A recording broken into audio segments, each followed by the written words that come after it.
Participation, Mr. Cooper.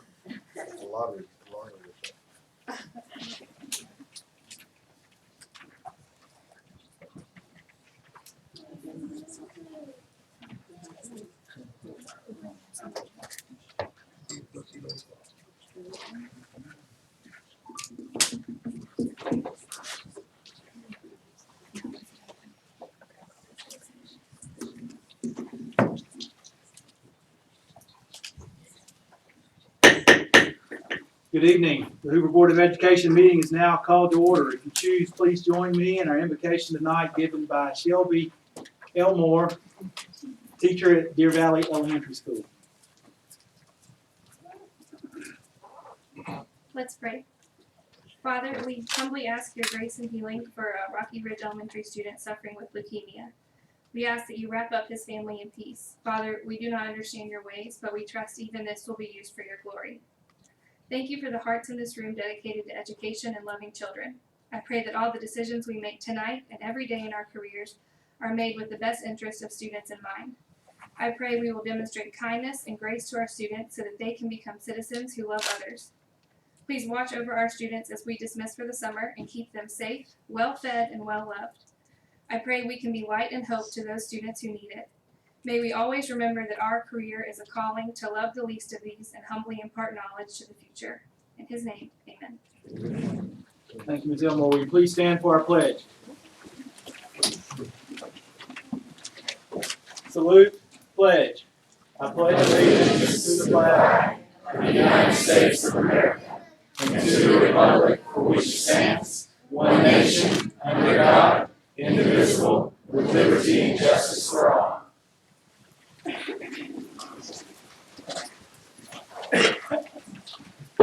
Ms. Goodwin, will you do a roll call to establish a quorum, please? Stephen Presley. Here. Earl Cooper. Here. Craig Kelly. Here. Jill Gaines Beach. Deanna Baumann. Ms. Goodwin, I'd like to note that Ms. Beach is on her way. We expect her any moment to be joining us. When we do so, we'll make that as an amendment to the roll call. I have several guests tonight I'd like to recognize. Mayor Mercado, are you here? I saw you earlier. So, thank you. Appreciate you being here. City Councilman John Lyda. You don't have to stand up, Mr. Lyda. I know you're a little gimped up. So, City Councilman Derek Murphy. Representative David Faulkner. Thank you guys for being here. Board members, you have before you the agenda for tonight's board meeting. Do I have a motion to adopt this agenda? So moved. Do I have a second? Second. All in favor, please say aye. Aye. Any opposed? The agenda is approved. We'll now have our time of recognition. Mr. Gaston.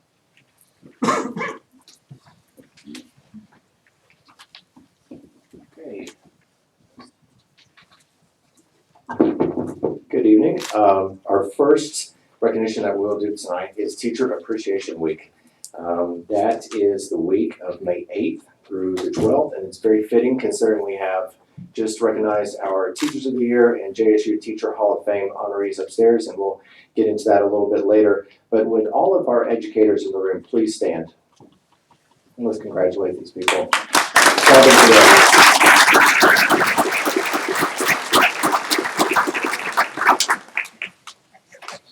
National School Nurse Day. That is this week, May 10th. And I believe I saw our lead district nurse, Miss Vicki Holden, walk into the room. Is she here? She's in the back. And I see several of our school nurses. We're fortunate in Hoover City Schools to have nurses on each campus. Mr. Wayne Smith, Student Services, helps oversee and manage that department along with Ms. Holden. Would they all please stand and let's applaud them.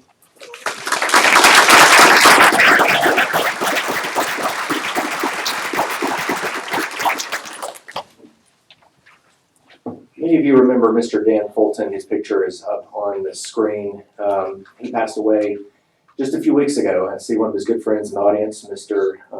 Arnold Singer, and we had the discussion about presenting him with presenting a plaque in his memory. And Mr. Presley, I believe you and some of the board and Dr. Murphy had discussed honoring his memory in this way. This will hang here in our hallways here at the Board of Education. You see him there at the podium. That photo credit goes to the Hoover son, but he could have just as very well been at this podium. He was a activist in a good way, a community advocate. He was all about transparency, and he put his money where his mouth was because he helped provide some of the equipment you see in here with his own cash, personal donation. So I'll read this very quickly in memory of Mr. Dan Fulton, Hoover resident, longtime educator, and passionate advocate for Hoover City Schools and public education across Alabama. The Hoover Board of Education wishes to express its gratitude for Mr. Fulton's tireless dedication to public education through his esteemed service to our school system and our community. And it's also worth noting, he taught in Birmingham City Schools, and I believe that's the school system from which he retired several years ago. So he certainly was a lifelong educator. So we say a prayer for Ian's family for sure. And I mentioned earlier the Teachers of the Year and JSU Teacher Hall of Fame. If our Chief Academic Officer, Dr. Cindy Adams, could come to the front, and we will cycle through this.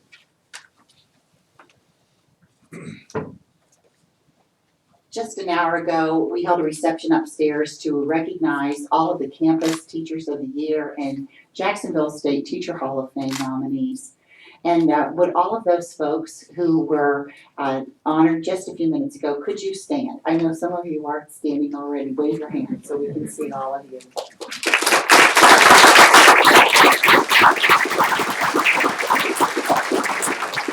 The District Teacher Recognition Committee had a very hard time going through all of those wonderful resumes and applications and picking out district leadership that would move on in the awards ceremony.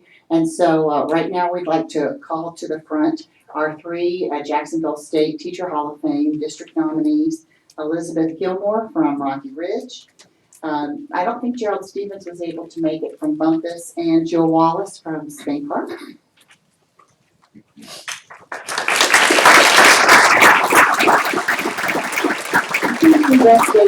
Teacher Hall of Fame asked the colleagues in schools to look for teachers of very high ethics and behavior, a great deal of character, collegial leadership, and so we celebrate these two master educators today for that. Thank you.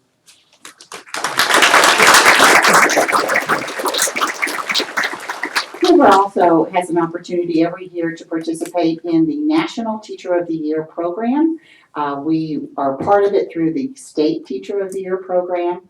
Again, every campus nominated a person for this process, and then the district committee had to pick one elementary teacher and one secondary teacher to move on to represent the district and to be in the process for Alabama State Teacher of the Year. And so we'd like to recognize Melody Green of Greystone and Paul McEwen of Hoover High.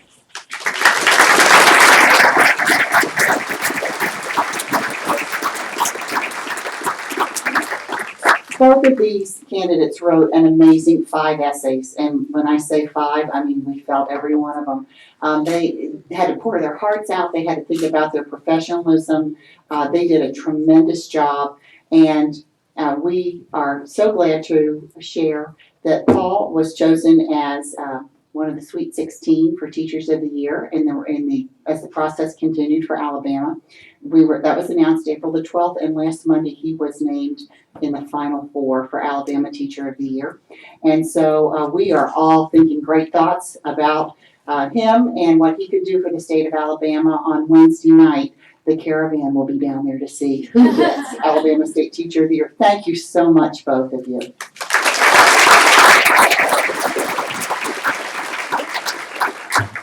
Thank you, Dr. Adams. And standing here to my right are the Hoover area McDonald's owners and operators, and they help sponsor our teacher recognition program. We're very thankful for that. Mr. Rick Hanna Jr.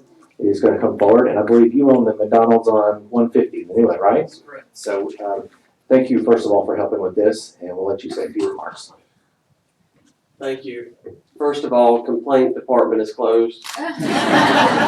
But seriously, I just want to take a moment to thank you guys for allowing us to partner in education with you. You guys are the backbone of our country, and if it wasn't for all of your tears, sweat, hard work, nobody would be where they are. So without educators, this country doesn't function. So just thank you all for all you do, and we look forward to continuing our partnership.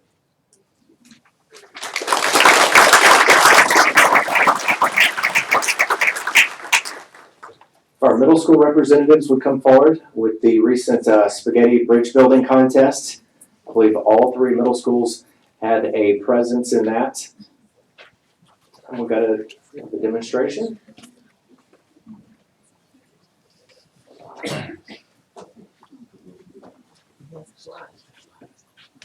So the UAB School Department of Engineering holds a contest every year. I believe it's for different grade levels, so we're talking specifically about middle school right now. But traditionally, Hoover City Schools has had very high placement in this, where you build a bridge literally out of spaghetti, and the engineers at UAB determine, based on all of their metrics, how much weight it can withstand and all those good things. So our students placed very highly in this program, so we want to congratulate them. And what's your name holding the bridge? Yeah. And what school do you go to? Simmons, okay. And was that the award-winning bridge right there? No, ours just breaks. Okay. It just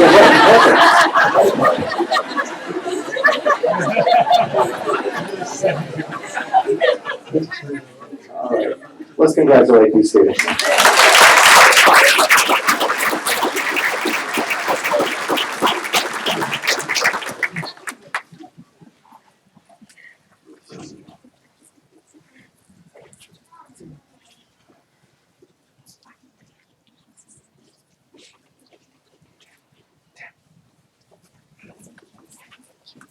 So it may not be exciting to you, but to have these kids really compete like this, and really it's about science in motion, and they get excited, which gets educators excited.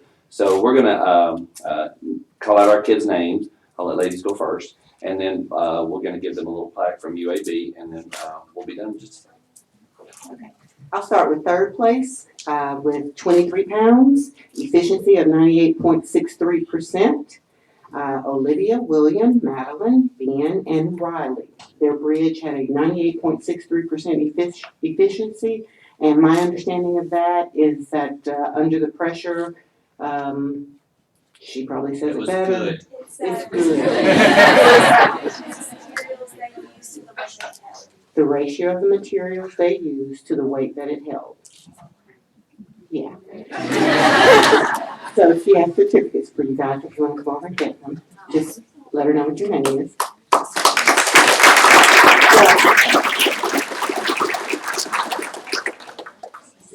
And I just want to say that they did this on their own time and formed their own groups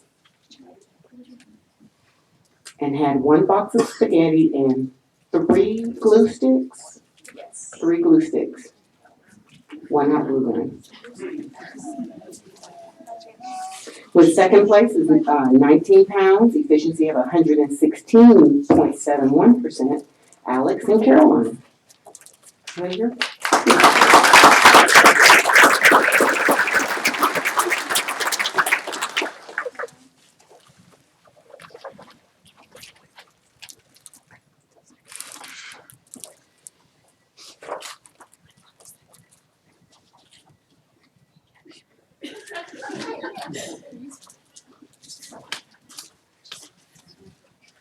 And first place at Bumpus with 77 pounds, efficiency of 144.03%, Olivia and Riley. Girls rock in the room.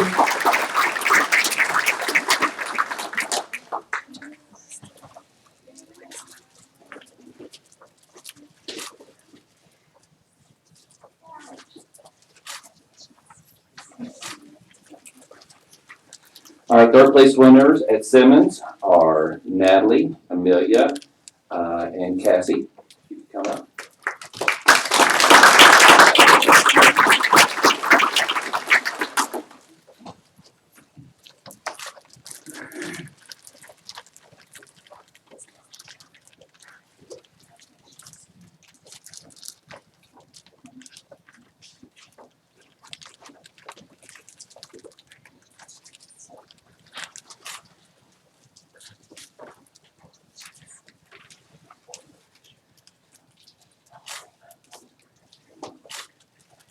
Our second place winner are Medan, Maxwell, Marshall, and Lorenzo.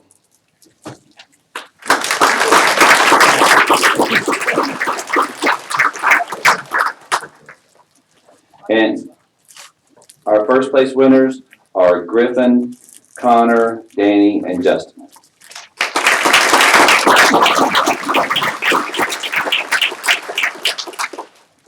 And we want to say a special thank you to the person who kind of made all this work, Ms. Murray from UAB. In addition to having a real world life, she came and worked with middle school kids, which is a brave thing. But she really got into it and helped them out and encouraged them, and it was just a great thing. So thank you, and thank you, UAB, for helping us out. And I want to thank the faculty sponsor, Ms. Karen Berry. She took up this charge with, again, unstructured time, but due to technology, she was able to coordinate it.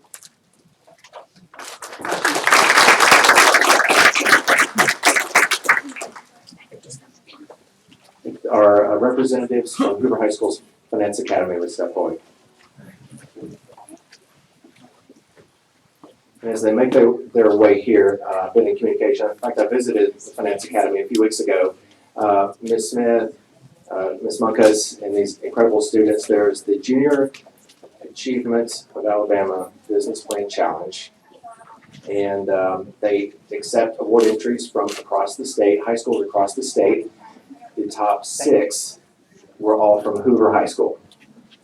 So big accolade there. And this is a capstone achievement, as Ms. Smith has called it before. This is where everything they've learned in the Finance Academy throughout their track comes forward in terms of a business plan challenge. You have to design a product.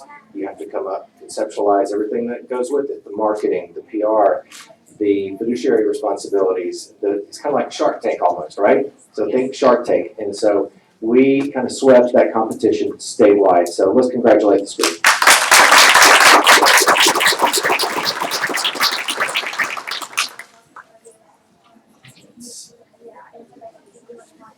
Thank you. Thank you.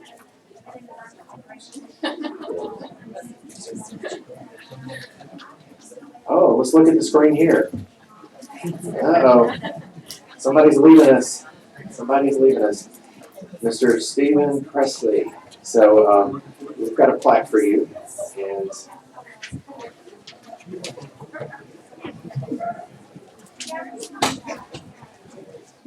I know Dr. Murphy's going to say a few things. And she may pulling the yeah, she will pull that in tight. Mr. Presley, you see his photo on the wall here. He began, I know the year 2012. You endured a lot. Sat through a lot of everything here at this table. So we appreciate your service. And the plaque here reads, in appreciation to Stephen Presley, who has served the community with honor and distinction as a Board of Education member from June 2012 to May 2017. Our appreciation and heartfelt thanks accompany this expression of gratitude. We appreciate your service.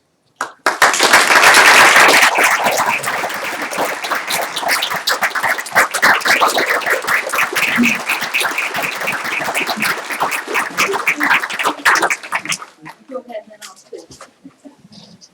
Thank you all so much. I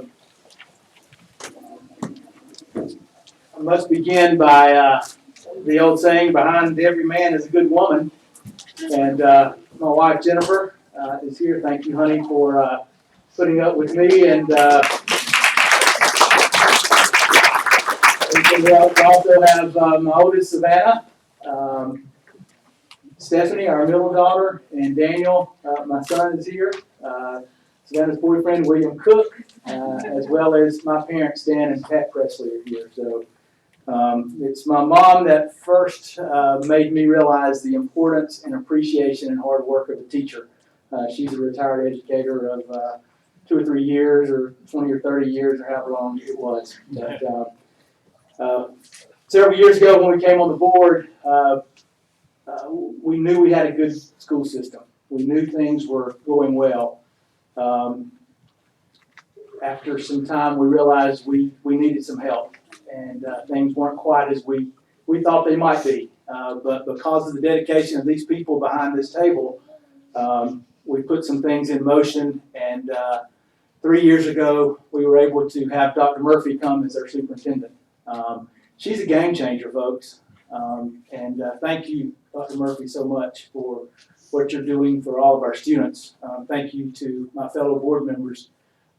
It's interesting, Ms. Baumann, when she came on, we started visiting and found out that she was in a wedding back in the early 80s, and I also happened to be in that same wedding in the early 80s, and we didn't even know. So that was scary. We don't know if we have any pictures or not to prove that. Anyway, and Ms. Beach, who's on her way, hopefully she'll be here in just a minute. I realized that not only Ms. Beach and I celebrate the same birthday, but we are the exact same age, although she is older than I am.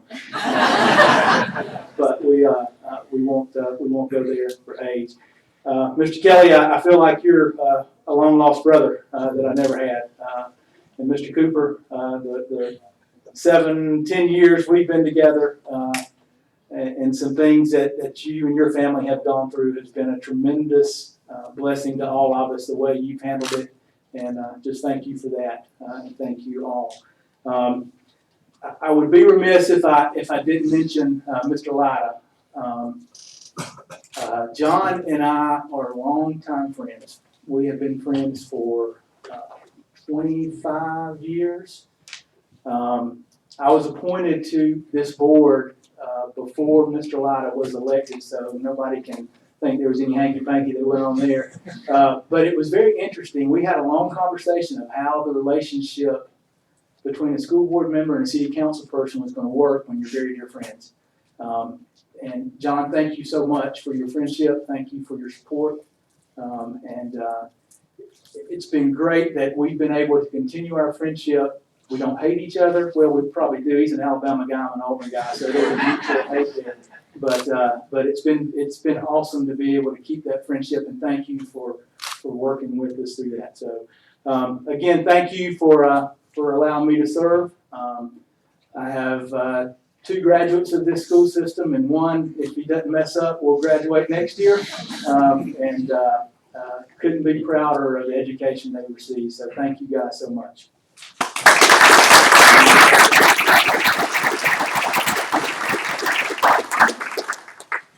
I'll make this quick. I think the first board meeting I came on, and Amy, you're going to experience this, you're totally lost. I tried to keep my mouth shut for a while. At the very first meeting, I believe it was in 2014, I drive up out in the front parking lot. I think there were 5 satellite vans, TV vans out there. You all know what was going on about that. I thought it was CNN, Fox, everybody in town. So Stephen was talking to me, and I said, probably I'll just go through this back door next time, and because I don't know how to face the press. I still don't. And Stephen said, one thing I would tell you is always come through that front door and be in front of the public, and I've always remembered that, and I'll continue to. I just want to pass along one quick story. Yes, on this one. He talked about his mother being an educator and how important that was, and how he realized how important educators were. He did tell me in confidence it was a paddle that told him how important education was. Well, and I will say thank you for taking me under your wing and being patient and caring as you have been. I really appreciate that, and I'm gonna miss you. Mr. Presley, there are folks that come along in our lives that profoundly impact us, and you're one of those people for me. Mr. Presley and I have made a commitment to meet every Friday, and he has been at my office door at 7 o'clock every Friday since he took the leadership position. That's a huge commitment. He's a very busy man, particularly as he reminds me in the spring with his business.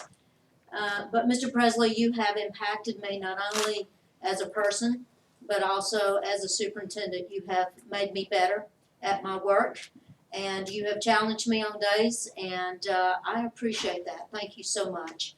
I have a pecan pie for the family Everything's de minimis now. A pecan pie for your family in the back. But I also have a bourbon pecan pie for you. It's heavy on the bourbon and light on the pecans. But please let his family stand again. Please, his children, you are blessed. His mom and dad and Jennifer, what an awesome family.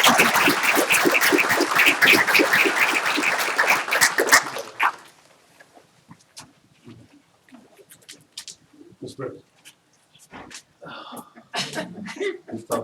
And look, I won't be long. One thing I can always, I can always read people very well. And it wasn't really hard to read how Mr. Presley agreed and disagreed about certain subjects, because it's the first time I really seen a person change colors.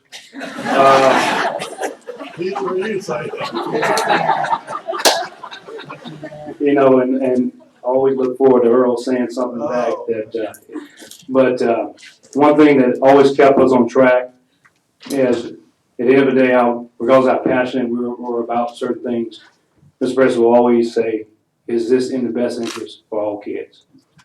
And then always bring it back home. And you've been a good friend to me. I always can call and talk to you. Beautiful family. You talk about them all the time. I love you, my friend. Thank you.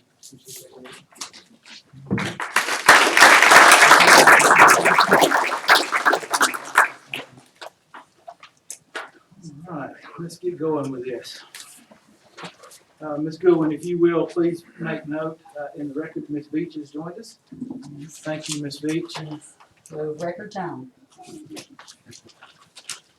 Move into our action. Do we have any public participation? Yes, sir, Mr. Singer. You will come and state your name. Remember that good name and character cannot be addressed, and we have the wonderful countdown clock. It's 3 minutes, please. Arnold Singer, 613 Riverhaven Place. I want to talk about Dan Fulton.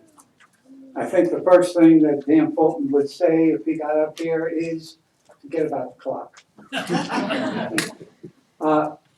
There's a number of things that we didn't know about Dan Fulton. At the memorial service, there were a couple of resolutions, one from the Birmingham Board of Education, and the other one from the Retired Teachers Association. And from that, I learned that Dan was truly a very unusual teacher.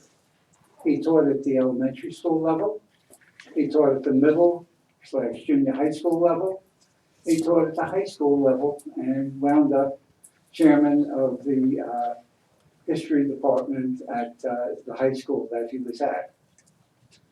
Dan was a man of passion and empathy. His passion was for education. It was totally clear from the moment several of us in this room first met him. His empathy definitely was there.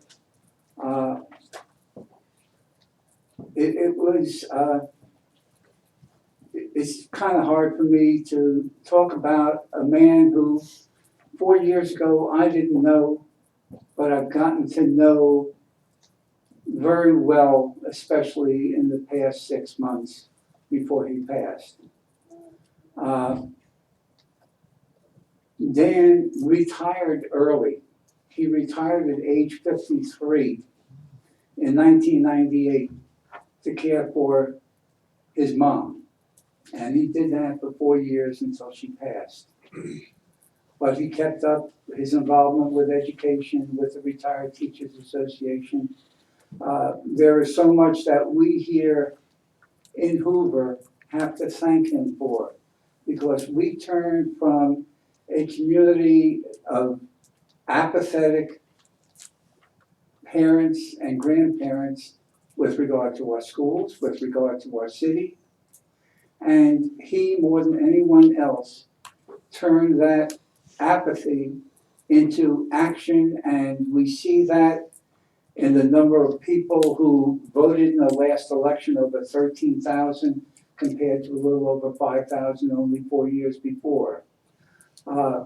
So On behalf of Dan's family, who, he has a brother in California who's quite ill, and a sister in Knoxville, Tennessee, even more ill. I want to thank you all for the honor and recognition that you've given Dan. He definitely deserves it, and I'm always amazed at the outpouring of recognition that we have here at each Board of Education meeting, and that Mayor Brocato is doing with regard to city employees at the city council meetings. We've got a great city, which is getting greater by the day. Thank you. Thank you, Mr. Singer.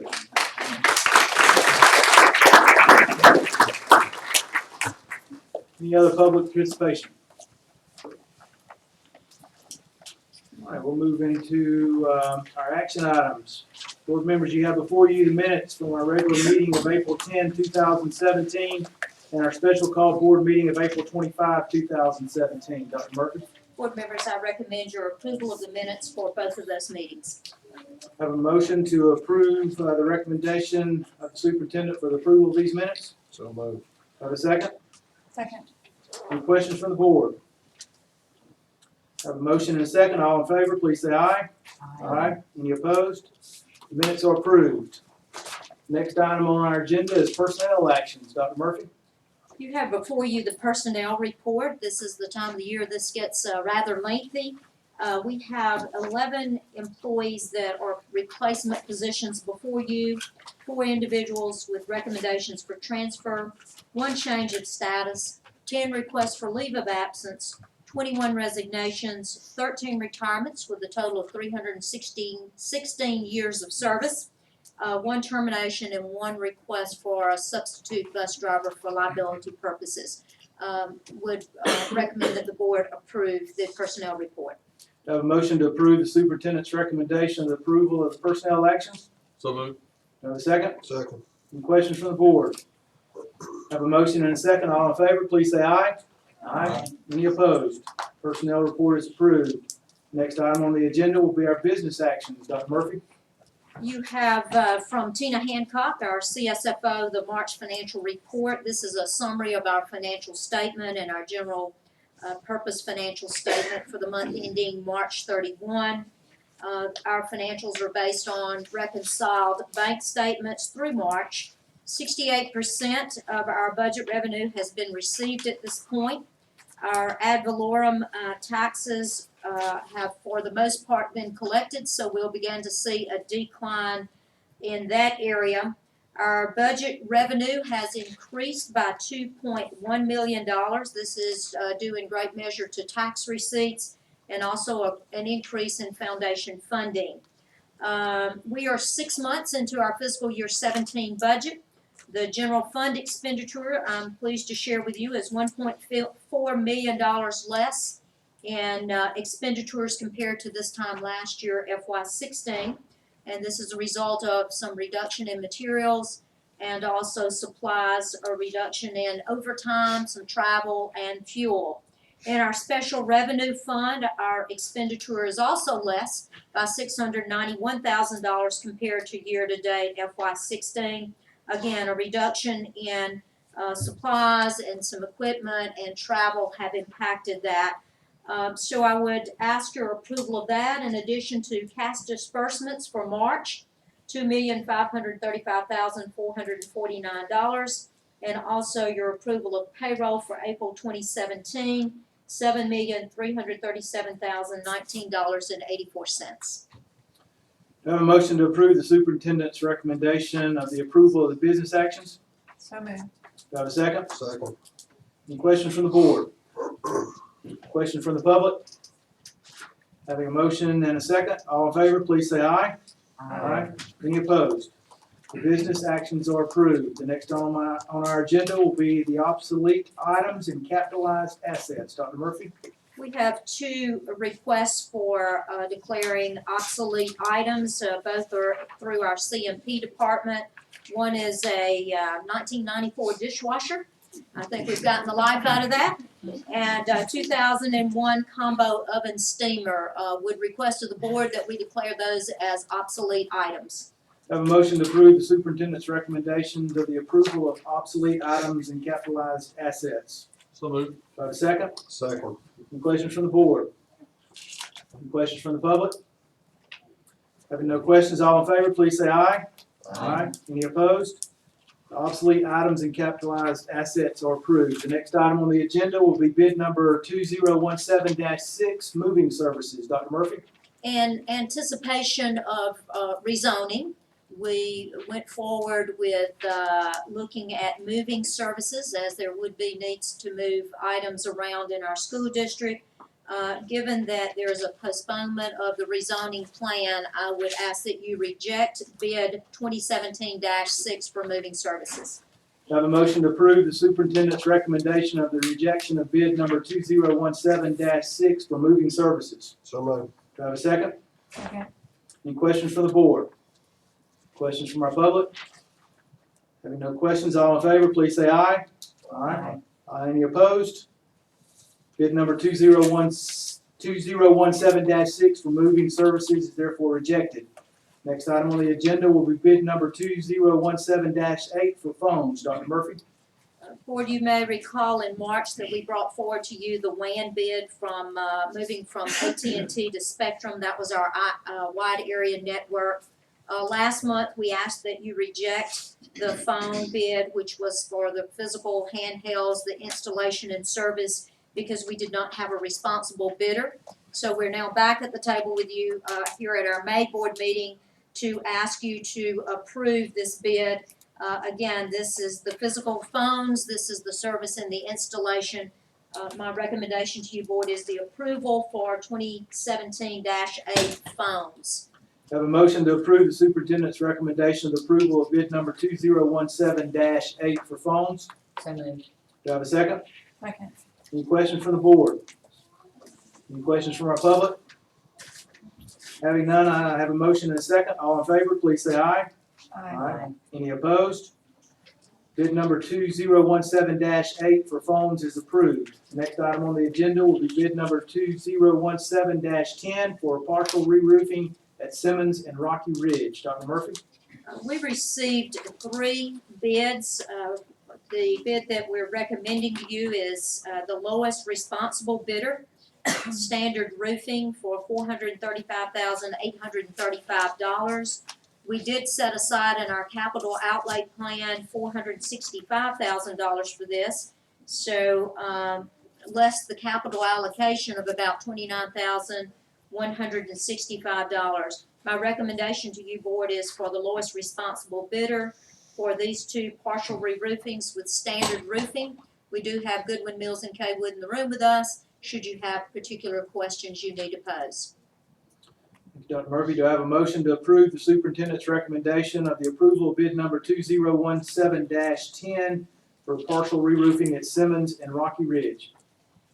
So moved. Do I have a second? Second. Any questions from the board? Questions from our public? Having no questions, I have a motion and a second. All in favor, please say aye. Aye. Any opposed? Bid number 2017-10, partial re-roofing at Simmons and Rocky Ridge is approved. Next item on the agenda will be the curriculum specialist and instructional support program specialist job descriptions. Dr. Murphy. Board members, as you know, we've brought forward to you various job descriptions for your approval. Here are 2 additional recommendations that we have for you for job descriptions. One is for a curriculum specialist position. The second is for instructional support services program specialist. We currently do not have these 2 job descriptions. As you may recall, just for complete conversation and transparency, we did have a couple of chief academic officers in our school district. We now have 1 single chief academic officer, and this particular job description for curriculum specialist, should this be filled, we want the job description, we need to measure our need for this. This would be a position that is less than chief academic officer, but a support system for our curriculum department. The instructional support services program specialist We've had additional individuals in our special services department in the past. We have not filled those positions.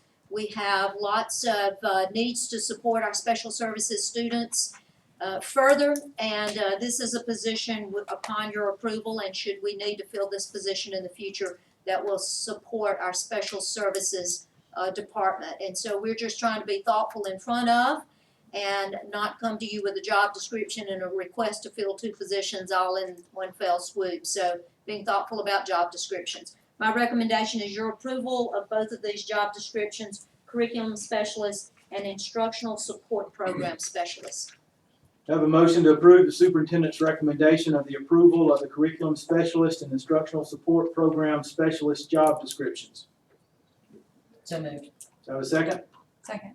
Any questions from our board? Yes, Mr. President, we had someone doing this for us living out of state a couple of years ago on curriculum, is that correct? Ask me that. We've always had somebody coordinate curriculums to some extent, but then we use someone in Mississippi, Mr. Hewlin. Is this the same position that no, okay, never mind. We do have Ron Dotson at our planning and zoning committee meeting, and Cindy, I don't know to what extent you can speak to that issue, but I'm not privy to that, or don't know that. Mr. Cooper History. just told me, corrected me, it was scheduling, so I apologize. Okay. It's a needed position, I'm just gonna reaffirm that with the comment.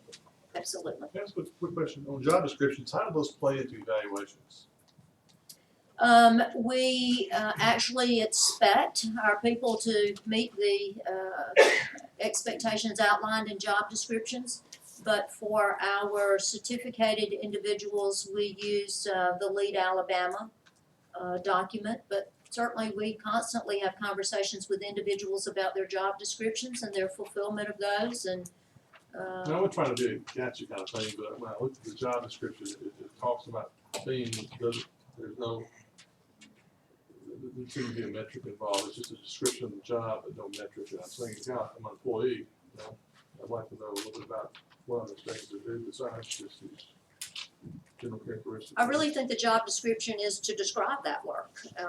The Lead Alabama and Teach Alabama allows us the opportunity to be evaluative about that tool. But no, our job descriptions pretty much are just that, a describing of the task at hand and the things that one needs to accomplish. We have all of our job descriptions go through our attorney.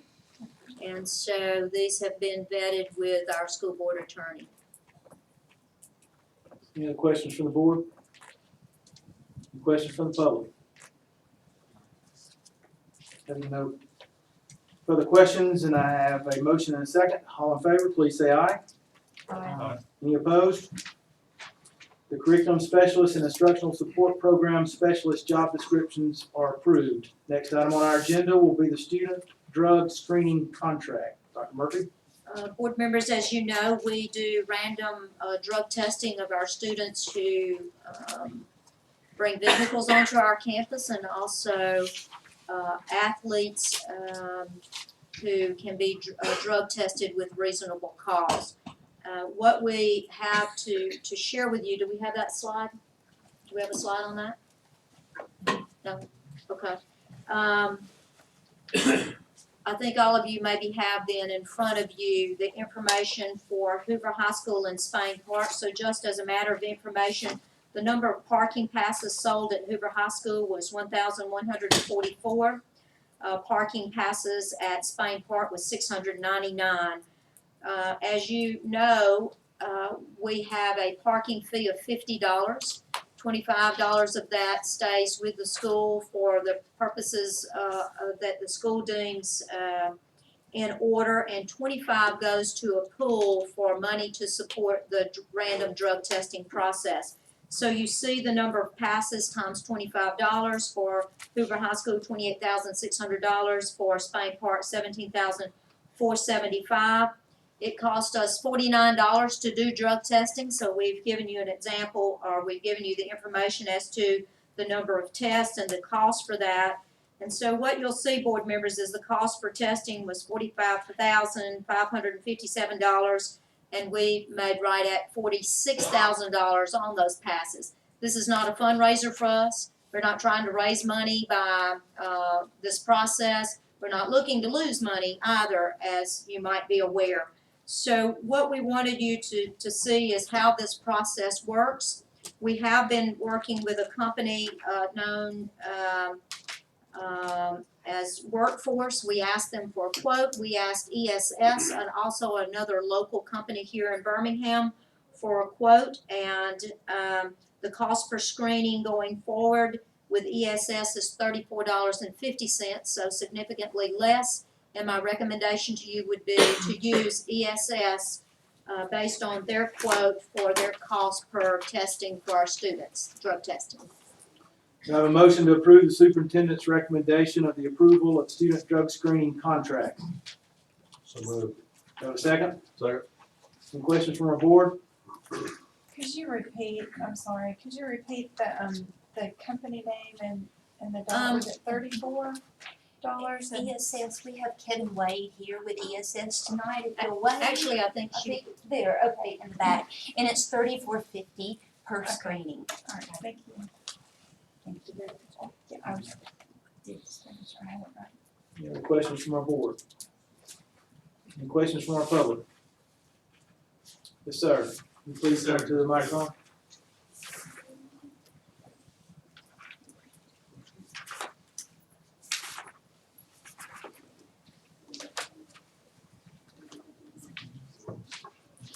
My name is Jody Patterson. I live at 404 Trace Court. One comment, most of you remember I questioned this about 7 or 8 months ago and was very disappointed that none of this was given to us as information up front. I have twin sons that are seniors at Hoover, and we only got one parking pass. Second, I'm just curious why we're collecting this money off parking.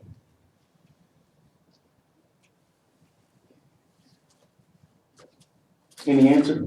As opposed to what? Any other resource? Any other funding? Any other way? Why off parking? I would say, and I'm not speaking to Dr. Murphy, but parking is a privilege. And safety is a necessity. And the two kind of go hand in hand. I would disagree. I think if you're a senior, junior or a senior, you're leaving school at 10 o'clock or 11 o'clock, it's not a privilege, you have to. Have to drive. So I would disagree with it. At O'Berry High School, we never had any parking fees. No parking charges at all. Nothing. No fees whatsoever. We came to school and parked wherever we could park. No fees, no charges, no anything. Thank you. Thank you, Mr. Patterson. Any other questions from our public? Having no questions, we have a motion and a second. All in favor, please say aye. Aye. Any opposed? The student drug screening contract is approved. Next item on the agenda will be the textbook adoption for AP French. Dr. Murphy. We have a request from our textbook adoption committee who met on April the 25th, asking that we approve themes, advanced placement French language and culture. I will share with you that the world language is not up for adoption until spring of 2018, but we want to be thoughtful in front of that and make sure that our students have the resource to help them be successful. So it is our recommendation that we approve this advanced placement French book. Have a motion to approve the superintendent's recommendation of the approval of the textbook adoption for AP French. So moved. Do I have a second? Second. Any questions from our board? Any questions from our public? Having no questions and a motion and a second, all in favor, please say aye. Aye. Any opposed? The textbook adoption for AP French is approved.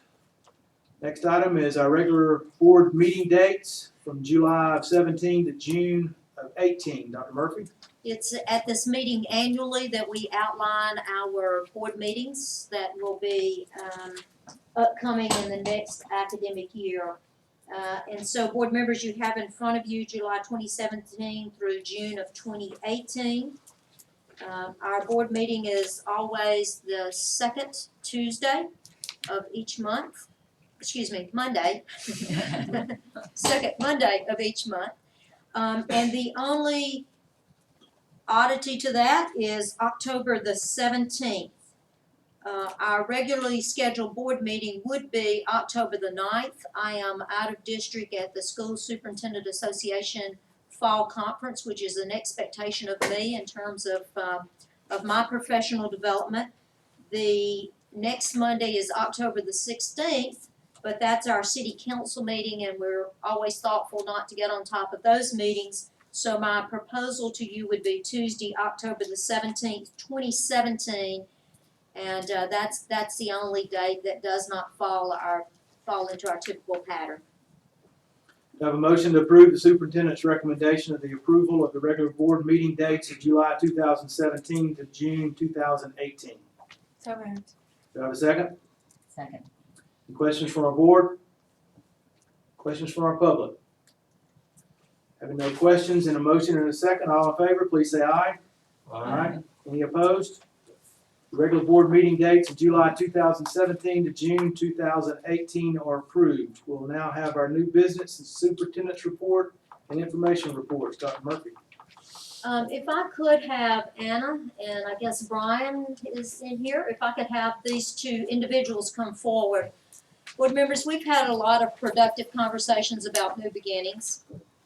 And we want to share with you tonight some of the work of what we can call a think tank or a focus group or a committee.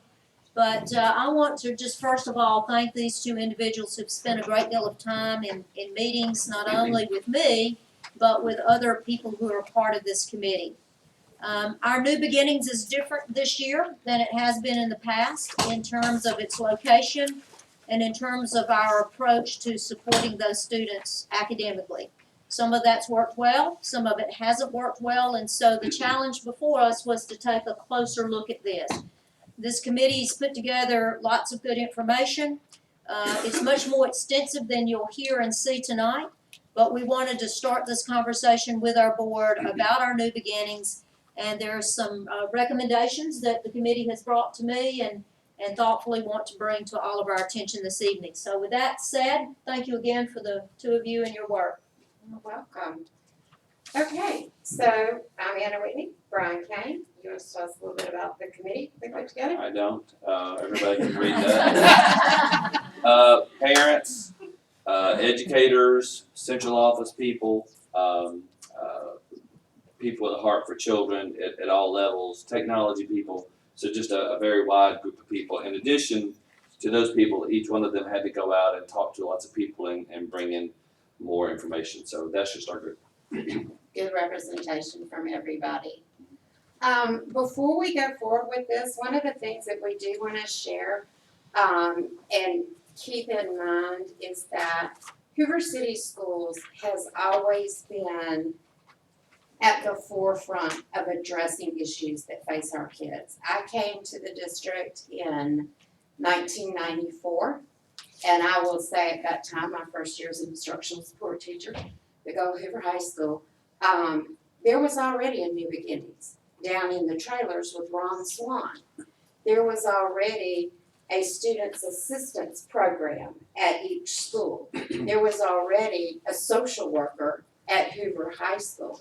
And we've kind of led the charge through the years in the state. And people have always come to us and looked at what is Hoover doing to address issues that face kids. And I would just like to say, because I have been a part of that team, you have too, that the board has always been supportive, the community has always been supportive, and so we want to thank everybody for being willing to have what are really some tough conversation about kids. But here's the thing, at the end of the day, there are kids to have conversations about. That's what we're charged with doing. So anyway, we just wanted to kind of give that recognition that we have been the leaders in the state with these types of topics. So why do we form a committee? And basically, to look at where we are with New Beginnings now, kind of look at where we've been in the past, with kids who require that temporary moment in their life to stop and redirect things, to get things back on track. I know all of you were perfect in middle school and high school. I was not. We didn't have this. But it's helped us look at, getting back to looking at the reason for why we wanted to do this, was some of our kids have these barriers that we just need to help them get around. They're not roadblocks. They're just barriers. And we need to find ways to help them get around those barriers, get through those barriers inside the current setting that they're in. We kind of want to make sure, we wanted to take a look at, or Dr. Murphy charged us with taking a look at, are we meeting the needs of our students, given that we did make a little switch in things and things have been redesigned. So that was the whole purpose of the think tank. Why is it important? And these are things that I think that maybe we don't all realize if you don't deal with these types of issues on a daily basis, if you don't work with at-risk kids all the time, well, not even, well, when they become at-risk. But here are some important facts that we really want to start a conversation with. There is a silent and it's almost a hidden epidemic across the United States in regard to mental health and students in schools. Up to 20% of children in the United States show signs of a mental disorder in a given year. So if you, let's say you have a class of 25 students. Within that class of 25 students, 5 may be struggling with depression, anxiety, and substance abuse. Nearly 80% of those that struggle will not get the help that they need. And so when we talk of you know, there's mentally healthy and then there's mentally ill. But what we're talking about is true mental illness, true social, emotional illness, true just adjusting to how crazy this world is now. Thank God we're not growing up in this world now. Thank God, I know some of you people, thank God you didn't have cell phones when you were young. And it's just a tough world to grow up in right now. And they're facing some challenges that we do not have to deal with when we're that age. Well, one of the things we're real concerned about is what do we do with kids who are suicidal? What do we do with kids who are really struggling with this? And it's becoming really, really important to look at. And so, you know, I always say it's all these statistics we look at, and those are depressing statistics, and those are scary statistics, and well, those are just statistics. But when you put Sarah Kane's name up there, or Stephen Kane's name up there, well, then it's very real to me.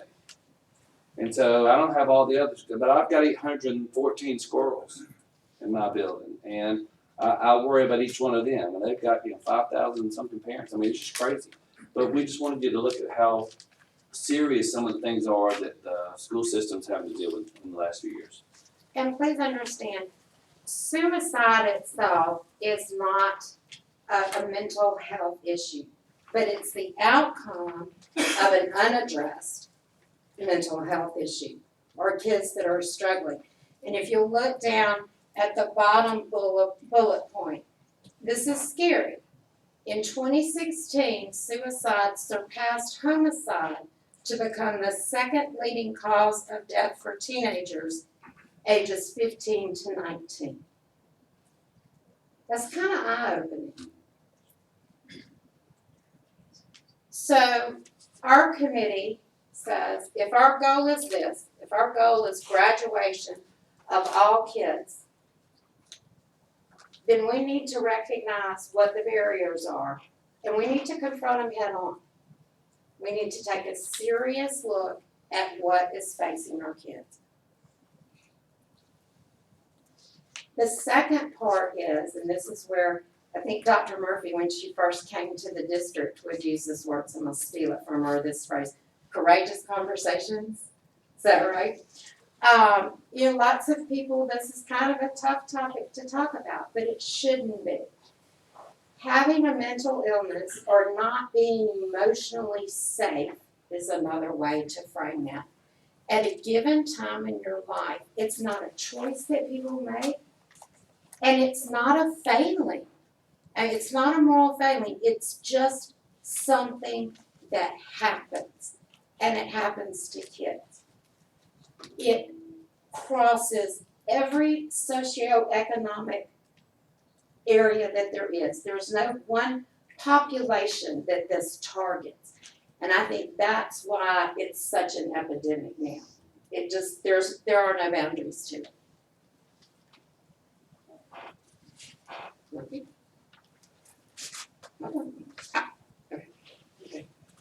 So what we looked at was the new plan that we have for New Beginnings, and we talked to the stakeholders involved in that at the schools, including the students.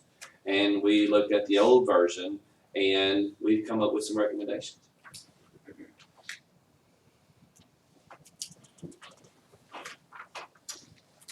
I think we kind of jumped ahead. I think we did. I think we put a slide backwards. But that would not be the first time that Well, we messed up. one of the things that was the outgrowth of this group was when we began talking about what is a New Beginnings situation, a New Beginnings type of kid. There was not one. There is not one. There are kids that struggle with a lot of different things. And our goal was to look at so many different types of things those kids are dealing with right now. And some of them deal with them for short periods of time in their life, middle school, high school, and some of them hopefully get past that. But some of them have this as a lifelong situation. And it can be, it can be the loss of a parent. It can be separation anxiety. It can be an eating disorder. There's just a whole realm of what mental health means as far as definition goes. But there are a lot of challenges facing our kids. So, based on what we got together and looked at with our group, and the hidden epidemic that a lot of our kids are facing that we're looking at as a school system, that second bullet was one that we talked about is again shocking but important. Anxiety disorders start as early as 6, and I can tell you, just working in the middle school, we have a New Beginnings program and we're working for the high school, but we don't wrap them in bubble wrap in the middle school and then unwrap the bubble wrap on the emotions and the situations.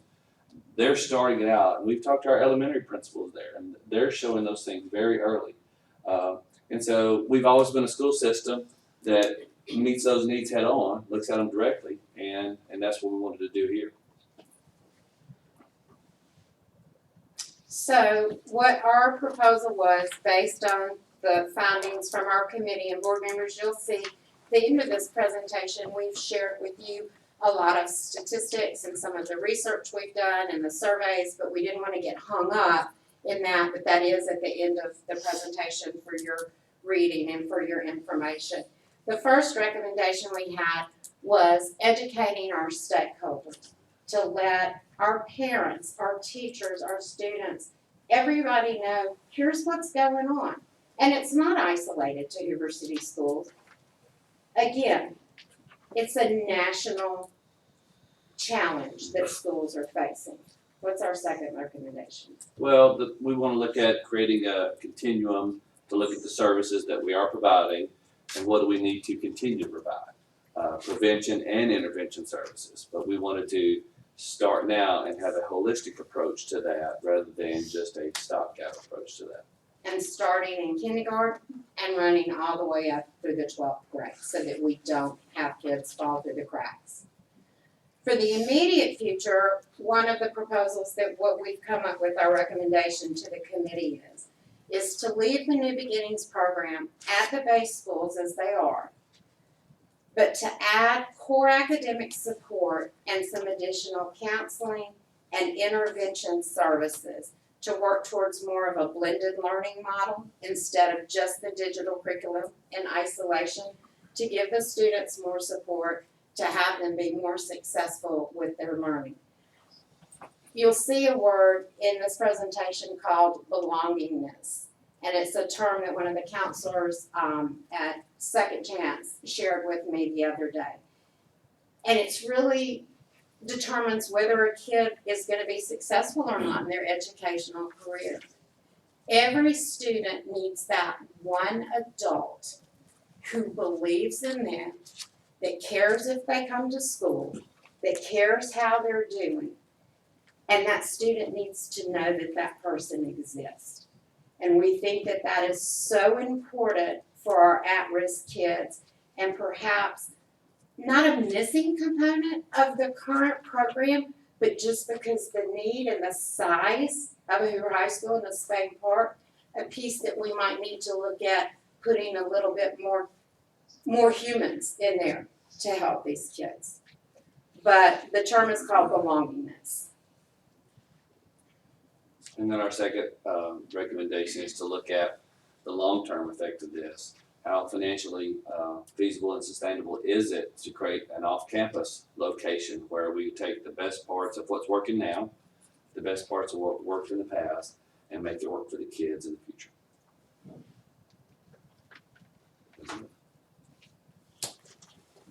Brenda, I'm gonna let you take a minute and kind of read this to yourself. You don't, we don't need to read it for you, but this was our conclusion on what Hoover City Schools, where we stand as educators.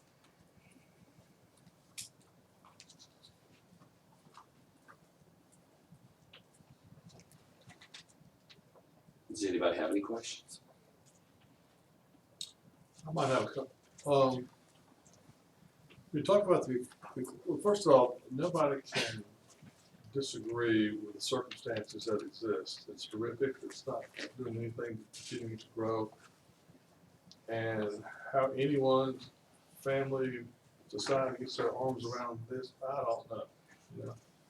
Now look at the conclusion that you got here. That makes good sense to me from an educator perspective, but from a policy or a bigger concern, the thing that concerns me, I guess, is when you've got some significant challenges, students have significant challenges, there is a limit at which we're not qualified to help them. And at that point, how do you determine that point to the point so that you don't do a disservice to the child or to the family to let this thing go unchecked because you don't have the capability, knowledge, or experience to do it? This is like my wife used to tell me. She goes to a parent meeting. You can't say to that parent, your kid is ADHD, you need to go get them tested. She says, I'm not an MD. I can't make that diagnosis. So when I see this, I'm fine with this piece of it, and I'm fine with the resource piece of it. But when we get down to the sheer scope of problems that you identified in that one slide, there are some things that are a little bit out of bounds for what I think we are capable of dealing with. We don't have the resources, and frankly, I don't know where you get the resources reasonably because they're all medically oriented or psychologically oriented. I totally agree, and I think our whole committee would agree with you, and that's something that we've always faced is how much is enough? How much as a school system can we do? But I think what we can do and what we have done in the past is when these issues raise their heads and they're identified in a counseling office or with the social worker or in a teacher's classroom, when we know something's going on with that kid, we can get them to that right person who, if the issue is beyond us, can pull in those resources of here's some things you might want to look into. Here are some community resources. Community resources right now are kind of lacking. There's been so much funding pulled from that. But I think we can address it in pieces, and that's why we want to see that continuum of services and almost look at a wraparound model of pulling in people from the community, whether it's medical professionals or whatever, and saying, look, this is what we're facing. How do we solve it? Because some of it is so far beyond our scope. But I think one thing is that once that piece is identified, our job or our commitment to that student is to make that student at that moment in their life feel as emotionally safe as we can. That's what we can do. And then Yeah, I agree with that. The thing that may be slightly missing from the conclusion is, if you're gonna go K through 12 and try to do exactly what you're trying to articulate here, at some point, there's gotta be a mechanism to engage parents, because parents have the tendency to drop their kid off the schoolhouse door and say, fix them, educate them, make them great. And if you take on that entire responsibility as a parent and an educator, then all of a sudden you become an enabler. Mhm. And the kid has really, I mean, you're not there 24/7. You know, Right. I mean, so the parental piece of it, you know, just like drug education, drug awareness, drug effectiveness, is so important. It's got to be a part of it, in my opinion. I agree. And I think that's where we go out into that education component and share with our parents and our community, here's the problem, help us. I can go call them in individually. What, okay. It's operation. Any other questions or comments or anything? Yes, sir. I want to just walk up to the podium.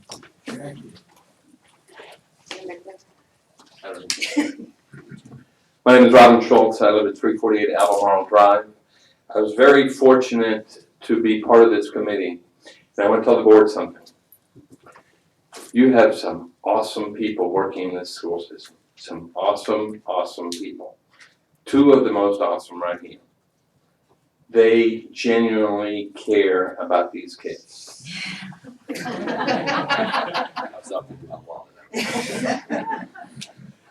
They genuinely care, and there's some others that were part of the committee that at times it got very, very emotional. Especially our last meeting, it got very emotional. I get to see it. I was the only non-educator in the room during this, and I got to see things that most parents don't get to see. And what's important here is to listen what this committee came up with, especially today, in today's age, with all the technology that we have. I encourage you to take some time and spend some time with the members of the committee, because this is important. These kids are important. Not only the New Beginnings kids, but every single child in the Hoover City school systems is important. But especially those that have been identified as being at risk, we need to help them out. The program that we had was great. I understand why we are where we are right now, but we need to evolve again. We're Hoover. We don't follow other school systems. We set precedents. We're the only school that had this. Let's bring it back. Let's make it better than it was before. Dr. Murphy, thank you so much for allowing me on this committee. Thank you. We want to leave you with one thing, and this is kind of our belief and what we've said all along.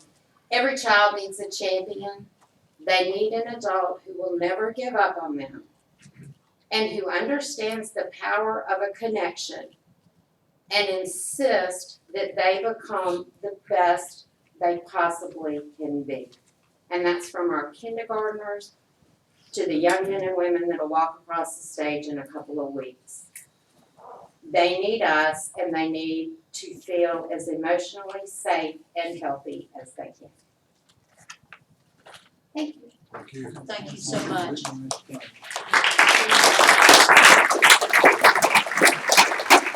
Members, I'd like to remind you of graduation, Spain Park High School, 5 p.m. at Pete Hanna Arena, Sanford University, and Hoover High School's graduation is Wednesday, May the 24th at 7 p.m. at UA Bartow Arena. I mentioned to you that Ron Dotson is attending this evening the Planning and Zoning Committee meeting with our city. We are desiring to be present and be a presence at those planning and zoning meetings, as we've all confirmed to each other and to our public what happens in our city, what happens with planning and zoning, whether it's rezoning or annexation, certainly has an impact on our school district and our children. And so I'm delighted that Dr. Dotson has a presence at the table this evening, and we intend to continue to attend those meetings. Board members, I also want to make you aware that at Deer Valley Elementary School, we're there. we're at capacity. We are, needing to add 2 units at Deer Valley, a 3rd grade position and and a kindergarten position. And we're going to need to do a little bumping around. We're gonna need to claim a special, I guess, a guidance classroom that has been used for one of those classrooms. And we're gonna need to claim the enrichment teacher's room. And if indeed that's the course we have to take, then it's necessary for us to bring 1 mobile unit onto that campus. That's not something any of us want to do. You'll recall that as we talked about rezoning, it was not just about meeting unitary status, but it was about some of our schools being at or near capacity. And Deer Valley has continued to grow, and we're there. And so it looks as if we will need to bring a mobile unit onto that campus. And we've looked at the location for that. We will not have any students all day, every day in that mobile unit. It will be the enrichment teacher and the part-time enrichment teacher that'll be in that facility. Not something that I'm jumping up and down to deliver to you, but we do not see any options at this point, given our rezoning plan has not moved forward. We need to accommodate those children in best fashion, and the only quick fix to that is a mobile unit that'll be placed on that campus. And so that looks like a need that we have. Is there any policy or any restriction on intra-district transfers? Any policy on intra-district Or transfers? restrictions, as an example, I mean, what? If there's where to put somebody, so they have to go to B was. We certainly can entertain if there are students who whose parents are interested in intra. We certainly can do that. We're there. We're at capacity, and that community continues to grow. And what's the cost of elementary school roughly? Probably looking at what, about 50 million. about 50 million. And on the quarter, they give you the property, right? So Mr. Latta, Mr. Murphy, I know this is a hot button topic, and I know we talk about 1 student, 2 student, 1 house and 2 houses being added. When this makes the rounds that we're bringing temporary facilities into one of our elementary schools, there'll be a lot of hot button topics talked about on that. So, as I stated before, just please be cognizant as we continue to add and annex new properties into our city. And lastly, board members, under superintendent's report, we should have for you at our next board meeting a lease for our Bluff Park Artist on the Bluff facility. You should have that at our next board meeting. And that concludes the superintendent's report. Thank you, Dr. Murphy. Mr. Kelly, I think you have some additional information for us concerning governmental policies and. I'm sorry, I blew it. What? Can I back up just a minute? We do have a policy for your review, which is use of facilities. And you also have a copy of the proposed code of conduct. We're not asking for your approval this evening, give you an opportunity to read. You certainly may have questions. Please feel free to share those with us over the course of this month. We'll be taking care of whatever questions and concerns and then asking for your approval at our June board meeting. Sorry, Mr. President. Okay. Mr. Kelly. Thank you, Mr. Presley. Just a brief update on the Alabama legislature. They're down to actually 2 weeks of working time. It's counting legislative days, but there's going to be some things come forward real fast. One of them I'd like to speak to you about, and I've spoken to you before, Senate Bill 123. That's the expansion of the Alabama Accountability Act. When it was passed in 2013 and signed by ex-Governor Bentley, one stroke of the pen dedicated $54 million out of the Education Trust Fund to take care of supposedly failing students that were moving to other schools. What it effectively did was give private schools vouchers at the expense of the Education Trust Fund. They basically said your tax debt, state tax debt, can be deferred, but by the way, we're going to pay for it out of the Education Trust Fund. Senate 123 is already passed by the Senate 17-15. Thank you to Senator Ward for being the only Republican senator that voted against the expansion. It could get put on the House calendar almost any day. The President Pro Tem introduced the bill. He has an awful lot of power. I have a lot of respect for him, but I do not agree with the passage of this bill. Mr. Jason's got a director for you. We have 6 House reps that cover our district because we're a south to north, north to south district, so we have a lot of slices. I'd like to ask Ms. Alexander, Mr. Farley, Mr. Faulkner, Mr. Mooney, Mr. Williams, and Mr. Drake to vote in opposition to this bill, and we are watching how they vote. For the most part, our delegation supports public education. So we really would like to, if you can reach out to the House reps you know, any of them can vote, not just ours. If you have a relationship with a House representative anywhere in this state, please reach out and ask them to oppose Senate Bill 123. If it comes up, it'll be in the House of Representatives. It was introduced in the Senate, thus it's Senate 123. Thank you. Thank you, Mr. Kelly. Any other information? Reports from our board.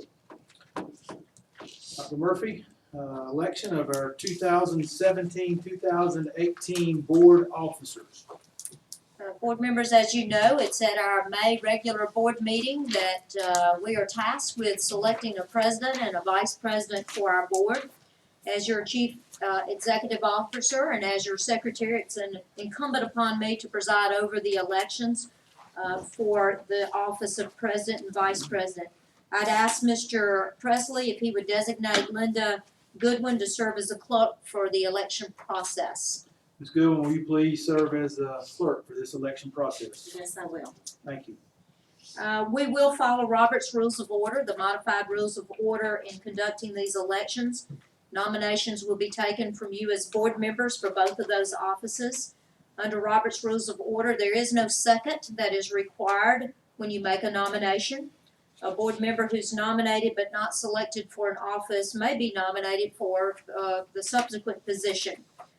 Elections will be by roll call, and you would just say aye and as a favorable vote, and a majority, of course, rules. If only one candidate is nominated by you, that individual candidate is affirmed through acclamation and no vote is required. Do you have any questions about the process we'll follow? If not, we'll open nominations for our president. Should I address you or? Yes, sir. I'd like to nominate Mr. Cooper to be president of the Hoover Board of Education for the next year, expiring in May of 2018. Mr. Cooper's been nominated for president. Are there further nominations for president of our board? Other nominations? Hearing none, by acclamation, Earl serves as our president for this upcoming year. Big raise. 0 plus 0. We'll follow the same process for our nominations for vice president. Those nominations are now open. I nominate Craig Kelly for vice president. We have Craig Kelly nominated for vice president of our board. Are there other nominees for vice president of the board? Hearing none, Mr. Kelly, by acclamation, you serve as the vice president of our board. Congratulations.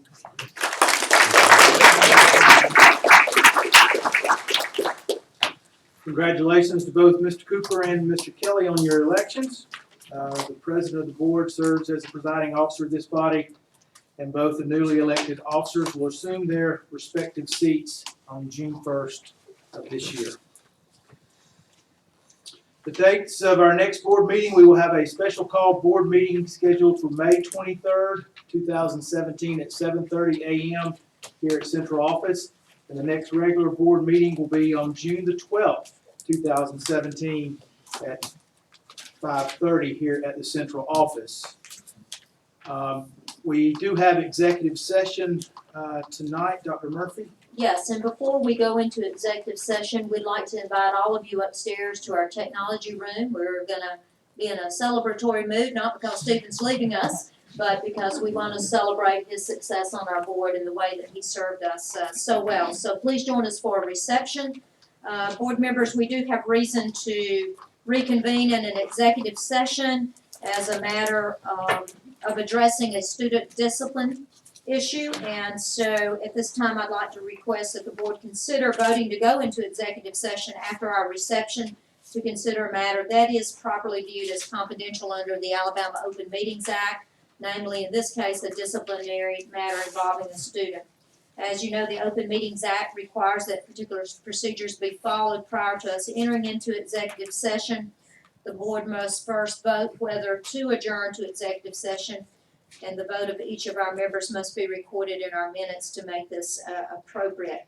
And the board may only enter into executive session upon your majority vote. Therefore, Mr. Presley, if it's appropriate, it is appropriate this time that I ask that we entertain a motion to go into executive session after our reception. Have a motion to approve the superintendent's recommendation to enter into executive session. So moved. Have a second? Second. Ms. Goodwin, we do a roll call vote, please? Stephen Presley, Aye. Earl Cooper, Yes. Craig Kelly, Yes. Julie Beach, Yes. Deanna Bowman. Yes. The motion to enter into executive session is approved. It is 7 o'clock. We will convene in executive session at 7:45 back in, are we in here? We'll go into Or are we in the conference? conference room. We'll be in the conference room. So we will reconvene at 7:45 for executive session. We are adjourned.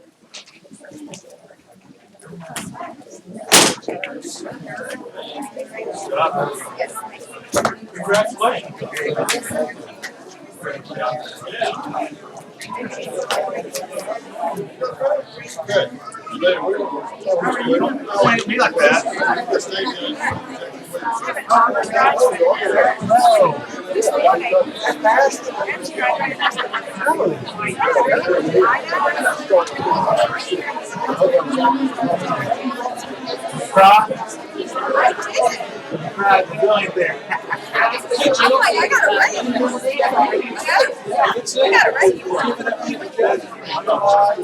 right.